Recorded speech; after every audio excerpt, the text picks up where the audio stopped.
നമസ്കാരം, ഞാൻ മനോജ് നെടിയാക്കൽ. പുതിയൊരു വീഡിയോയിലേക്ക് എല്ലാവർക്കും സ്വാഗതം. പഴങ്ങളുടെ രാജ്ഞി കിലോയ്ക്ക് 1000 രൂപ. കാത്തിരിപ്പ് വേണ്ട, 3 വർഷം കൊണ്ട് പൂവിടും. ചെയ്യേണ്ടത് ഇങ്ങനെ: ഏറെ പരിചരണവും ശ്രദ്ധയും വേണ്ട ഒന്നാണ് മാങ്കോസ്റ്റിൻ കൃഷി. വിപണിയിൽ കിലോയ്ക്ക് 400 മുതൽ 1000 രൂപ വരെയും വില ലഭിക്കും. മാങ്കോസ്റ്റിൻ വിളവെടുപ്പിന് സാധാരണ 10 വർഷമെങ്കിലും എടുക്കുമെങ്കിലും ഇപ്പോൾ കേവലം 3 വർഷം കൊണ്ട് പൂവിടുന്ന mangosteen മരങ്ങളുമുണ്ട്.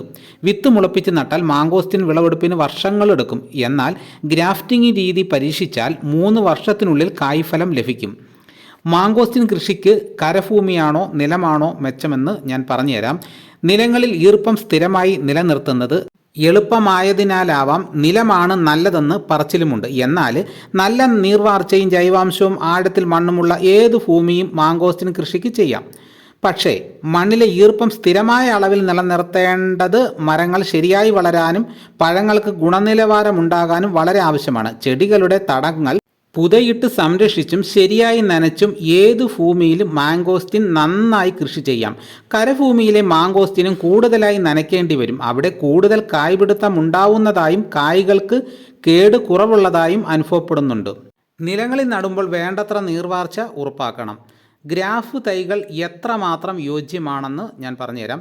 Cleft grafting, side cleft grafting, അടുപ്പിച്ചൊട്ടിക്കൽ രീതികളിലൂടെ മാങ്കോസ്റ്റിൻ ഗ്രാഫ്റ്റ് ചെയ്യാമെങ്കിലും പല കാരണങ്ങളാൽ ഗ്രാഫ്റ്റിംഗ് മാങ്കോസ്റ്റിന് ശുപാർശ ചെയ്തിട്ടില്ല. ഗ്രാഫ്റ്റ് തൈകളുടെ വളർച്ച വിത്ത് തൈകളേക്കാൾ വളരെ സാവധാനമാണ് എന്നതാണ് ഒരു കാരണം. ഗ്രാഫ്റ്റിങ്ങിന് വേണ്ട റൂട്ട് സ്റ്റോക്ക് ഉൽപ്പാദിപ്പിക്കുന്നതിന് 2-3 വർഷം ആവശ്യമുണ്ട്. പലപ്പോഴും വേര്, കാണ്ഡവും ഒട്ടുകമ്പും തമ്മിലുള്ള പ്രവർത്തനം പ്രതികൂലമാകുമ്പോൾ ഗ്രാഫ്റ്റ് തൈകൾ നശിച്ചു പോകാറുമുണ്ട്. ഗ്രാഫ്റ്റിങ്ങിനായി പാർശ്വശിഖരങ്ങൾ എടുക്കുമ്പോൾ വളർച്ച വംശങ്ങളിലേക്ക് മാത്രമായിരിക്കും, മുകളിലേക്ക് വളരില്ല. ആദ്യ വർഷങ്ങളിൽ വളർച്ച തീരെ കുറവായിരിക്കുമെങ്കിലും ഒരു സാധ്യതയുള്ളത് 2-3 വർഷം പ്രായമായ മാങ്കോസ്റ്റിൻ തൈകളിൽ ഓർത്തോട്രാപ്പിക് ശിഖരങ്ങൾ മാത്രം ഗ്രാഫ്റ്റിങ്ങിന് ഉപയോഗിക്കുകയാണ്. ഇങ്ങനെ ചെയ്യുമ്പോൾ അല്പം നേരത്തെ ഫലം ലഭിക്കുന്നതായും കൂടുതൽ വിളവ് കിട്ടുന്നതായും കാണാം. ഇങ്ങനെയുള്ള തൈകൾ ഒതുങ്ങി വളരുന്നതിനാൽ കൂടുതൽ അടുപ്പിച്ച് നടാമെന്ന മെച്ചവുമുണ്ട്. വളർച്ചയും കായ്ക്കലും വളരെ സാവധാനം. പരിഹാരം എന്തെന്ന് ഞാൻ പറഞ്ഞുതരാം.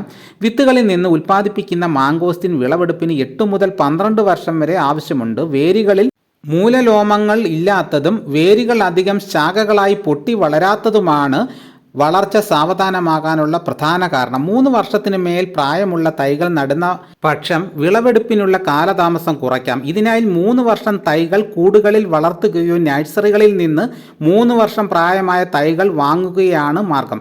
ശരിയായ നനയും വളപ്രയോഗവും ഉറപ്പാക്കിയും തൈകളുടെ വളർച്ച മെച്ചപ്പെടുത്താം. അപ്പോൾ ഇങ്ങനെയൊക്കെ നമുക്ക് ഈ തൈ നട്ട് നല്ല ആദായം ഉണ്ടാക്കാൻ പറ്റുന്നതാണ്. അപ്പോൾ വീഡിയോ ഇതോടുകൂടി പൂർണ്ണമാകുന്നു. എല്ലാവരും ലൈക്ക് ചെയ്ത് സപ്പോർട്ട് ചെയ്യണം. നിങ്ങൾ ആദ്യമായിട്ടാണ് ഈ ചാനൽ കാണുന്നതെങ്കിൽ സബ്സ്ക്രൈബ് ചെയ്യാൻ മറക്കരുത്. മറ്റൊരു വീഡിയോയുമായിട്ട് ഉടനെ എത്താം.